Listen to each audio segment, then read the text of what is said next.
Oh, hello. That was funny, wasn't it? Hang on, let's try that again. Hello! Microphone in the wrong place. Typical. What a start. Oh, branding on. Every Monday, live. Michael Heppel. This is going to be a good one today. I'm excited about it. It's the times 4 rule. If you haven't heard of the times 4 rule, you're going to enjoy it. Stop shouting. I should turn that down instead of shouting. I'm broadcasting to YouTube, LinkedIn, and How to Be Brilliant group on Facebook. And I do hope that you're going to enjoy this because I've got some exciting stuff to share.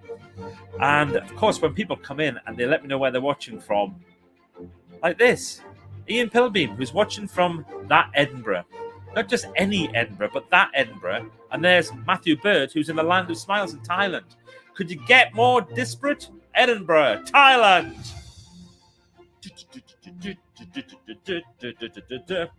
So let me know where you're watching from. That's always a joy when people do that. It's an exciting week, actually. It's drizzly in the Langdon Hills in Essex with Andrea. That's a shame. Sorry about that. I'm wearing yoga gear. I'm doing some yoga this morning. And also, I'm about to go and see my osteopath. We'll have a cracking time. So if I turn it down here, it means I don't have to shout as much. And look at this fella who's here. Mickey Hepps. Hey! And Diane Hull in that Clivager. Right, are we ready to start? I'm going to crack on today because there's a lot that we need to cover. So I'll stop that one. I do that one. And then I do this. You ready? It's the start of the week. Grab your coffee cups.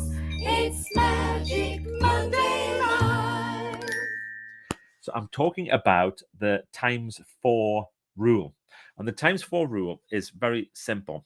Basically, a few years ago, I was reading a post by a friend of mine, a guy called Paul Mort, who some of you might know, Morty, Paul Mort, and he had done a post, and it was exactly halfway through the year. And he said, if you want to know how you're going to end your year, just look back at what you've done for the first half of the year. And I thought, oh, that's interesting. But do you need to wait for half a year before you check in and see how you're doing? No, you don't need to. Actually, what you can do is you can go just after 3 months, after the first quarter. And that was this weekend, just gone. So we are a quarter of a way into 2022. How's it going? How's it going? I did a post in How to Be Brilliant and asked people how their first quarter was going. And it was quite interesting because some people were having a great time. Some people were having a challenging time. There was a lot of stuff going on for individuals, the highs and the lows and the ups and the downs. But if you just do some very, very simple maths, there's an easy way to work out how your year is going to end up. So imagine now we're sat here. It's December the 31st, 2022. We're coming to the end of the year.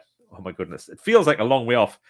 It's going to go like that. You know it is. It's going to go so quickly this year. And how have you done? Well, the best way to predict it is to take whatever you've achieved or whatever's happened in the first quarter of this year and multiply it by 4. Now, obviously, this is not an exact science, but it's a pretty good science. So, for example, if you have a goal that you're going to walk X number of steps this year, I'm going to do 1 million steps by then, or I'm going to do 2 million, or whatever it might be. Look at your phone. Look at how you count your steps. Look at how many you've done between January and April the 1st or April the 2nd. It's kind of probably the best day to do it. Multiply that by 4. That's how many steps you'll do this year. It's disturbingly accurate. I know what you're thinking. Oh, but I'll do more walking in the summer. This is disturbingly accurate. Everyone I've done this with, it is very, very accurate. It does tend to work out. What about your weight? And this is a scary one because I often do this. I'll start off January the 1st. Well, I will lose weight this year. We'll do that. How much weight have you lost between January the 1st and now? Multiply that by 4, and that's how much weight you'll lose this year. Or how much weight have you put on between January the 1st and now?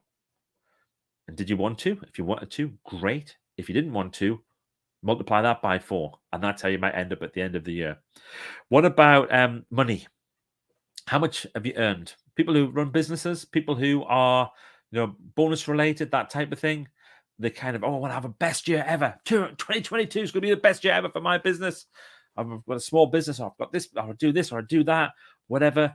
Have a look at how you've done in the first quarter of this year. Multiply that by 4, and that is what you end up with for the rest of the year. Is it good enough? Are you happy with that? Are you thrilled with that? If so, yippee, happy, yippee, happy, happy days. Yes. But if not, what are you going to do about it? Now, I know some things are outside of our control. Of course they are. If somebody's having health issues or stuff like that, there are things that are outside of your control. However, it doesn't mean that we can't do something. So if you've had, if you've been getting angrier and angrier this year, so I know a lot of people are getting really peed off with the government, and you know what? I'm peed off with the government. I'm talking about people in the UK here. I don't know where your governments are, but in the UK, they're not doing a particularly good job, I would say. But people are getting more and more angry to the point where some people are getting really upset, and it's starting to affect them. And they're talking themselves into a situation where things are going to be pretty awful. Now, if you've been doing that for the last 3 months, for the last quarter, and you continue to do that times 4, how are you going to feel at the end of the year? Focus on your circle of influence. What can you do? What can I do about this? Even if it's only changing your mental disposition to how you feel about it, there are things that you can do. Right. Let's have a little look at the chat. Who's here? Right. There's Diane in that there Clevenger. Thank you. I'm in that there Bournemouth. Taking a quick break at work. That's nice. Hello. I've got messages pinging in all over the place. There's Diane. It's drizzly. Crack on, Michael. Yeah, I will. I'm cracking on. And there's Ruth saying hi from the Highlands. Ruth is a member of our Write That Book group. And we're doing a new one. If you haven't seen it, by the way, where have you been? It launches today. Today is the day we officially launch. Let me just pop one of these here, just while I'm talking about it. Nothing wrong with just doing a little bit about what we're up to. This is writethatbook.co.uk. It launches today. 6 o'clock tonight is the first live training. I realized something earlier on that we the list price for this challenge is £49, but we did a special promotion so that you could join for up to £9. Oh, £9, sorry, up until midnight last night. And then we suddenly spotted something, which is that we've got a series of Facebook adverts running that have been signed off by Facebook that don't end until Wednesday, and they all say that you can join for £9. So we can't change the price.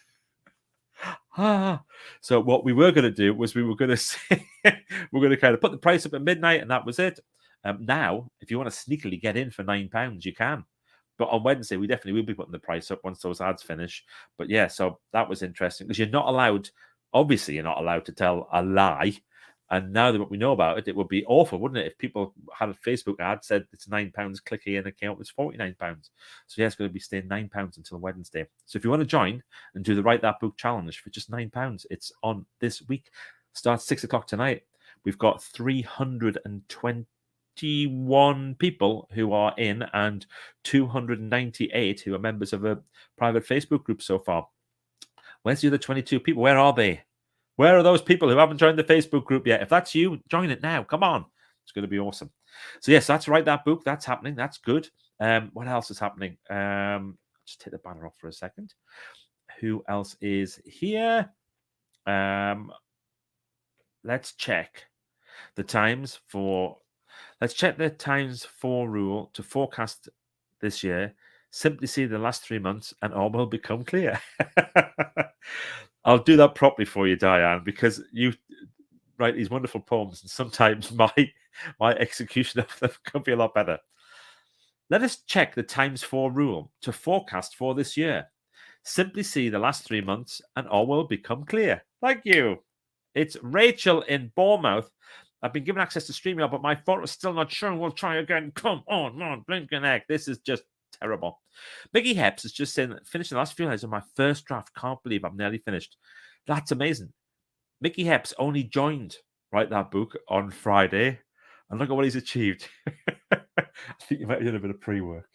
I think he probably has done a bit of pre-work. Okay, let's go. Yes. And pleased to be into April. You could not write what happens in March. I know. You could not write what happens in March. I know what you mean, Jill. There's a lot of people had that. I think a lot of people are happy to be in a new month and looking for something a little bit different. So anyway, that's it. That's my Magic Monday live today. I've got loads to do. I've got to crack on because we need to put together the rest of the stuff for tonight. And we've got some exciting stuff happening all week with Write That Book. So if you want to try and write that book, now's your chance. If you don't, it's fine. Not everybody wants to write a book. Only 91% of people ever said they want to write a book. That's it. No, 92% of people, according to the New York Times, said that at some point in their life they want to write a book, and only 1% of people do. Last couple of comments. Love the 4 times were very encouraging, but also alarm bells ringing. I know. Well, there's 2 ways to achieve your goals. One, gain pleasure. The other one is to avoid pain, which is the strongest motivator. Avoid pain. And sometimes that's what we need. Here's John. Well, hey, hello, John. Use every minute wisely. Do things that means something to you. Keep looking for what you can achieve tomorrow. It's John from Maidstone. John, we love you. We think you're brilliant. We're sending you lots and lots of love. And that is me out of here. See you soon, everybody. Be brilliant. Bye.